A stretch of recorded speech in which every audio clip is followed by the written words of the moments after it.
just go ahead and get this video started. Hey guys, Debo here. This is going to be the third test session for the 24-hour Witch Doctor guide I'm going to get out by the end of December. And if you're just coming in here and wondering what a 24-hour Witch Doctor is, you can check the other videos. But, I mean, just to give you a brief rundown, I basically played a little bit of Path of Exile, and they have sometimes week-long competitions.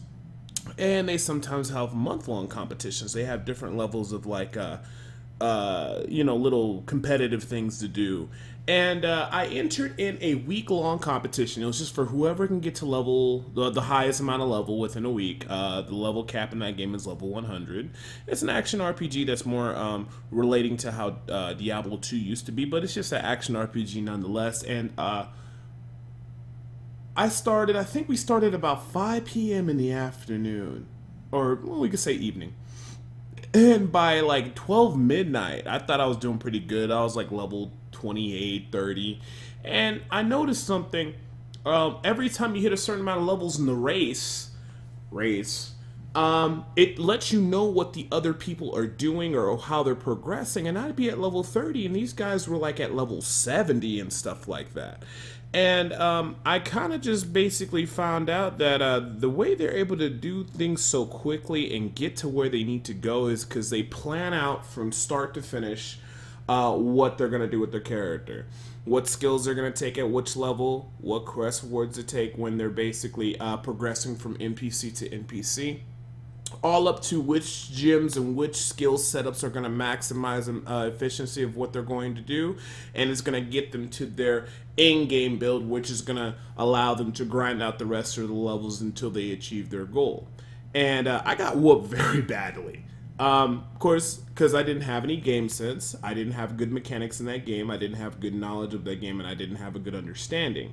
So what I wanted to do is bring that kind of mentality and apply it to Diablo, and then also make it in a way so that you don't necessarily have to know all have all the game mechanics to start off with. You don't have to necessarily know all the proper skills and all the little tidbits of information. I just wanted to make a guide where I can lay out all this information so people can educate themselves about the Witch Doctor class, or just most importantly, be able to take a Witch Doctor from basically nothing, level 1, and within the first 24 hours of gameplay, be able to get your Witch Doctor to level 70 in a good manner, gear them up, and start progressing in Torment level 3, and by the end of the 24 hours, actually be able to look at your gear and look at your setup and be able to have a decently leveled Witch Doctor character, and also have them progress through the content fairly well so you can get to the end game as quickly as possible, which is T6 rifts and greater rift,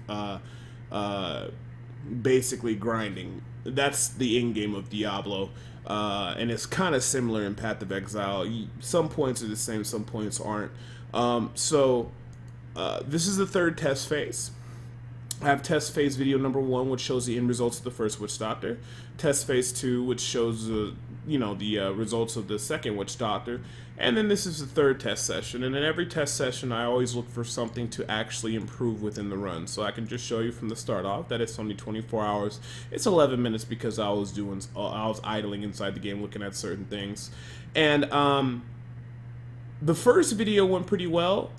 Like I said, I break the 24 hours up into 3 sessions. The first session is a leveling session. The second session is the gear progression session, where you're getting everything set up so you can start running the rifts really efficiently to start gearing up for that T6 content. And of course, the last segment of the 24 hours is the grind session, where you're just trying to grind out the last little bits of gear and get a little bit more levels on your gems and experience so you can start making the progression, so at the end of 24 hours you can at least be doing Torments level 4, 5, and 6. Ultimately 6 if everything works out pretty well. So with each individual test session, I've been able to improve my times immensely and make things a little bit more efficient because I'm getting used to what I'm having to do and what I'm having to focus on. So in the first test session for the leveling phase, I was able to get 8 hours and 1 minute, and that's what took me to go from level 1 to 70 solo. In the second test session, I was able to get it done in 7 hours and 36 minutes, and then in this third test session, because I really fine-tuned everything, I was able to get it down to 7 hours and 10 minutes, which worked out very well. the reason I was able to do that so well is just because I was looking at what I was doing and what was basically losing me time and what was basically gaining me time and what made things more efficient and what builds were the best. Now, in this third test phase, I was actually able to do it on the PTR because it worked out a lot of the bugs, and I was able to play around with some of the new skills and stuff like that. And one of the biggest changes, I think, of why I was able to get 7 hours and 10 minutes for the test phase 3 is because they changed the haunt rune for the Witch Doctor on the PTR. It's going to be changing out in the future to poison damage. And then it also has the secondary effect of it, the rune effect. Haunt enemies take 20% more damage from all sources. That's very strong, very strong skill to have. So I think that really dramatically helped out the leveling process a lot. I also experimented with doing Torment level 1 while leveling. I was able to handle that really well, especially as soon as I got the haunt. I do believe that you get it about level 48, and that made things a lot easier. And then the leveling phase, like I said, it was just overall improved very well. Hopefully in test session 4 I can take the leveling phase from 7 hours and 10 minutes down to about 6:45 is what I'm hoping for. I think if I really just align myself and focus on the bounties that are most productive, I don't think I should have a problem getting it within 6 hours and 45 minutes from going from level 1 to 70. And as I always say, if you do it inside of a group, or if you do it using an exploit or whatever you want to do, because you know it is what it is, it will go by faster. So even if you're in a group or whatever, or you're using unconventional means to level extremely fast, I'm pretty sure there's some weird glitches out there. I don't really believe in the glitch style play style. I mean, if you want to, that's fine, but I always just try to say you want to develop good as a player and mechanically understand the game. But if you do this, actually use the guy within a party, you'll still be able to gear yourself very quickly. Everything is going to happen a lot more rapidly. Like, you'll probably hit level 70 in half the time as long as you got a competent group and you can start gearing up. But at least now, also in the future guys, like I said, it's going to have like a lot of individual details of like builds for witch doctors that can take them to T6 very well, work well in groups, work well by yourself. So like I said, within the first 24 hours of in-game time, you can get your witch doctor running as optimal as possible. But with that being said, as always, the leveling phase, I pretty much got it down pretty well.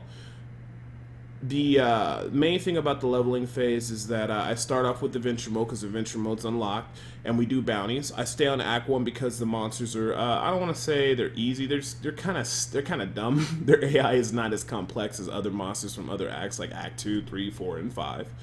And for instance, I only focus on certain key bounties, or I avoid certain ones. Any type of bounties inside the Fields of Misery, I skip.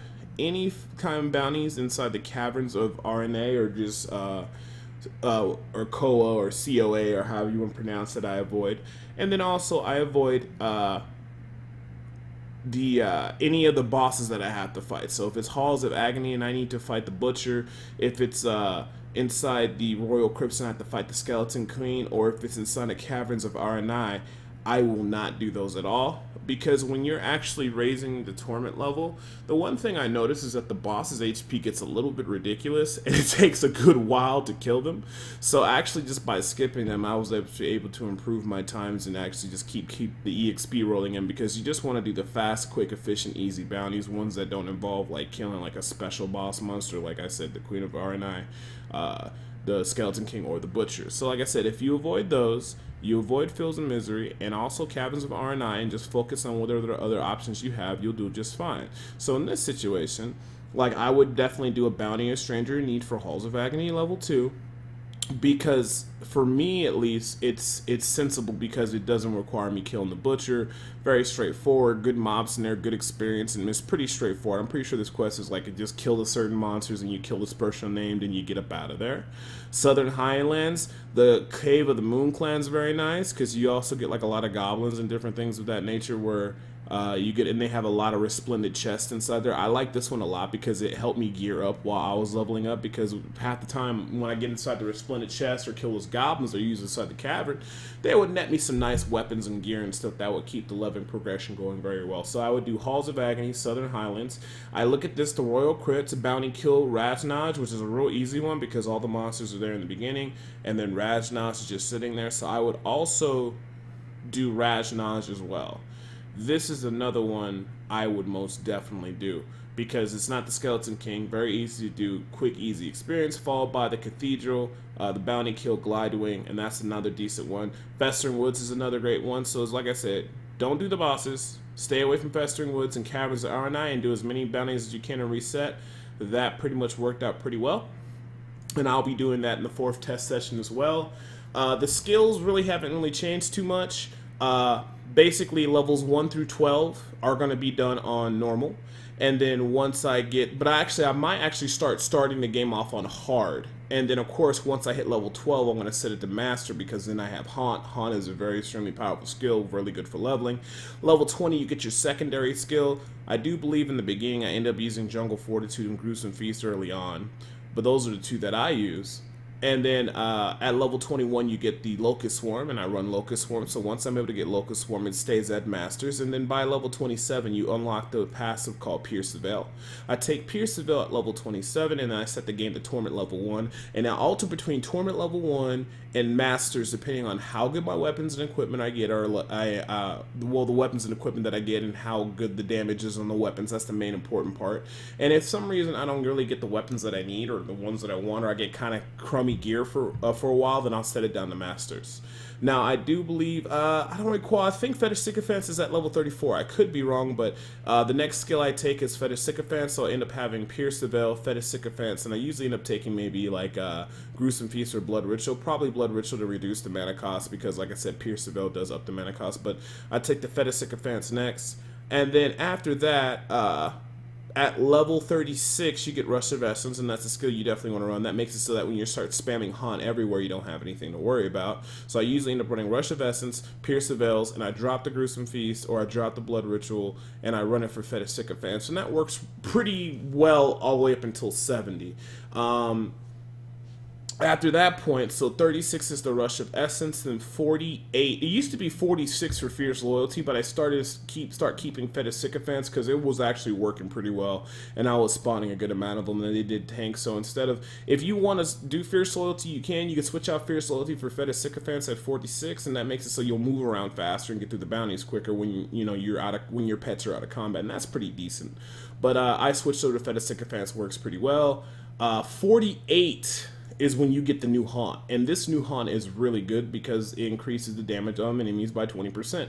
With this and Locust Swarm, I was able to pretty much just do Torment 1 no problem, all the way up to like maybe 62, 63, smooth sailing, and the experience, of course, is very nice. So you get that at 48.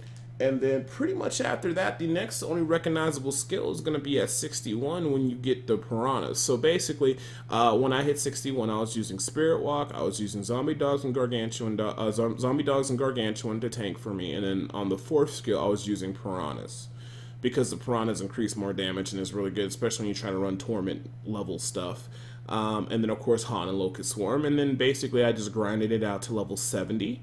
From 61 to 70, it's very important not to die, I noticed, and I noticed I was dying a lot, because when you keep doing these specific bounties or these specific quests, you get a lot of pools of reflection, and those increase your experience immensely. And one thing in general I gotta do is, when leveling, is just try focusing on not dying, because more often than not, you'll be able to find like a pools of reflection for every single level while you're leveling up, but if you die, you lose that pools of reflection. So what I've come to realize is sometimes it's not a bad idea to reduce the difficulty and go down to Masters from Torment if you have a pool of reflection, because at the end of the day, you don't want to die, and if you can minimize you dying, you'll be able to fully reap the benefits of that bonus experience that was provided for you. So that's something I'm also going to focus on in test phase 4. Making sure I don't die a lot, making sure, oh, and also in the 3rd phase, like I was like leveling up mindlessly, and I forgot to switch to my key skills that I had. So like I had Pestilence, but I didn't realize I wasn't using Pestilence until like level 28, and I was using Grasp of the Dead. So there's little things like that I can do to improve and stuff like that. So definitely look forward to that in the 4th test session, but this one went really well, 7 hours and 10 minutes. Hopefully in the 4th session I can get it down to 6 hours and 45 minutes from 1 to 70 in a solo by myself. Now, like I said, again, in a party things will go a lot quicker, but that gives you an idea of what are the skills and stuff that I was using. And basically for the gear, the only thing I was really doing was just putting on whatever item had the most damage, and also whatever two-handed weapon gave me the most damage. If I couldn't find it on the ground and it was a couple levels, then I'll go to NPC and see if I could buy a new two-handed weapon that just did more damage. You don't really have to worry about toughness until you get to like level 61. then you definitely want to start taking some pieces that just have maybe good int, vitality, armor, whatever you can get your toughness up, because like I said, from 61 to 70, you really don't want to lose those pools of reflection, and you don't want to die. So I mean, that pretty much covers the leveling phase. Now for the early gear progression phase, since I was able to get everything done in 7 hours and 10 minutes for leveling, it was really nice because I was ahead of schedule about 50 minutes. And what I actually did is the first thing I started to do is start looking for that Boon of the Hoarder gem. And the reason why we want that is because we're going to need gold to upgrade our items. And if you don't have that gold, that will hurt your item progression. So the very first thing you want to do is, once you hit level 70, is set the game on normal mode. And then you want to go to Act 3. And then you want to run Core of the Area. And basically inside the core of the area, sometimes there's a goblin, sometimes they're not. But the reason why you want to go hunt this goblin, because you want a goblin run, you want the gem called the Boon of the Hoarder, because the Boon of the Hoarder provides you gold, and will make it so, ooh, pool reflection, that's what I was talking about before. But it makes it so that you actually have the ability to have a chance to get into a goblin portal. Now I got pretty lucky this run. I think like the third core of the area run, I had a goblin and I killed it, and it opened up the portal, so I was very fortunate. So basically you just run through the core of the area and you just check for the goblin, and it's not too bad because usually there's an elite and some other monsters you can just kill and just pick up the gear and stuff like that. And sometimes you can just get this one where you have to kill Bashar and you just get the reward and the experience. And it's sometimes you don't get a goblin, it's not the greatest thing, but it's better than nothing. But see how there's a goblin there, and then I just come over and then you kill the goblin, and you just basically rinse, wash, and repeat this over and over again until you get a goblin portal. So of course I didn't get a goblin portal, but that's okay. But this is one area I usually go to, and then after the core of the area, I go to the Tower of the Curse, and I go to level 2 of Tower of the Curse. There's usually a goblin there, and then I also go to Act 1, and I go to the Caverns of Aranai. And in the Caverns of Aranai, there is one special goblin, and it's pretty easy to check. It's going to be on the long, narrow pathway, so I'm going to look for that first. It's either going to be either south or north. So I'm going, and I don't know if this is it. No, this isn't it. So when I go north, hopefully you guys will be able to see it, and I can explain what's going on. If we're lucky, the goblin will be there, but there's a good chance it may not be there. So whenever you come to these caverns, you're going to see a narrow strip lay like this. And sometimes, like you see, there he is. That's the elite that you want to wait for. You wait for him to finish injecting the cocoon, and then you kill the elite. And I think he injected it enough, or she injected it enough. So basically, when I uncover that cocoon pile, a goblin should pop out. And it just did. And see, that's just, there's a goblin, and that's what we want to target and focus down. Because like I said, you know, they might open up the portal and what have you not. So that was the first thing I was doing in the second phase, which is the gear progression phase. And then once I got the goblin portal open, I was able to get a socket and a ring, or I think I had a ring that had a socket already. And I crammed the Boon of the Hoarder gem inside there. And after that, everything else is real easy because I always had a good supply of gold. And when you always have a good supply of gold, the only thing you have to worry about is just crafting your gems and getting situated, and just, you know, keep rolling your gear and stuff like that. So that was pretty awesome, getting it that early. And then I was also very lucky enough to get a Quetzalcoatl to drop very early when I started gambling for my Witch Doctor helms. I was hoping for a Grim Reaper, but then all of a sudden I just gambled a couple times and I got a Quetzalcoatl, and it was just a really solid drop to get early on. If you can get a Quetzalcoatl, Grim Reaper, any of those nice Witch Doctor helmets early on, makes your life really easy. So in this situation, since I got a Quetzalcoatl, I decided to go for the Locust Swarm Haunt build, where you're just using a Quetzalcoatl and you're using a nice strong 2-handed weapon because it works so well with Locust Swarm and Haunt. And then since they changed Haunt to Poison, I basically can start stacking up the poison damage and doing a lot of good damage and what have you not. And that was pretty much about it. The hardest part about this progression phase was just getting my rings and my necklace to be the way I wanted to. But actually, you know, to be fair, it really wasn't that bad. It went by pretty quick, and since I had a Quetzalcoatl, I could farm very efficiently. I was able to get myself to Torment level 3 right away and start getting things done, and then progress towards the last phase, which was just pretty much just a grind session for 8 hours to get as much done before the 24-hour limit hit. I step into Torment level 1 about at 500k DPS. Doesn't matter too much about the toughness, but 500k DPS sheet. And then about 800k is when I step into T3. You could do a little bit early, but that's kind of how I just kind of check myself. And then what I also decided to do in these set of runs is that I was running Torments, and then whenever a Keystone of Trials drop, I go ahead and do the trial. Now, when I first needed to get my gems in the first place, I would fail the trial on purpose and start at level 1 and work my way up till I got all the gems. Once I got all the gems out, whenever I would get another trial token, I would try to go the highest I can possibly go, where I know I can handle the difficulty, go inside, kill everything, and then upgrade my gems. And my major concern is after I got my Bane of the Powerful, and I got my Bane of the Trap and Infectious Toxin gem, just level them up as much as I can. I wasn't too focused on getting to level 25, but I was leveling them up as you can see, I got one that's level 18, one that's 18, one that's 19. It helped gear progression a lot and made things a lot easier, and I was just melting everything pretty fast. And I was also, like I said, I forgot to say this, I got a early Ogdhill's Authority plan, and like I said, usually within 24 hours you'll get a Cane set as well too, which I did. But the nicest thing was I got my 3-piece Ogdhill's Authority real early on, and that with the Quetzalcoatl made my life real easy.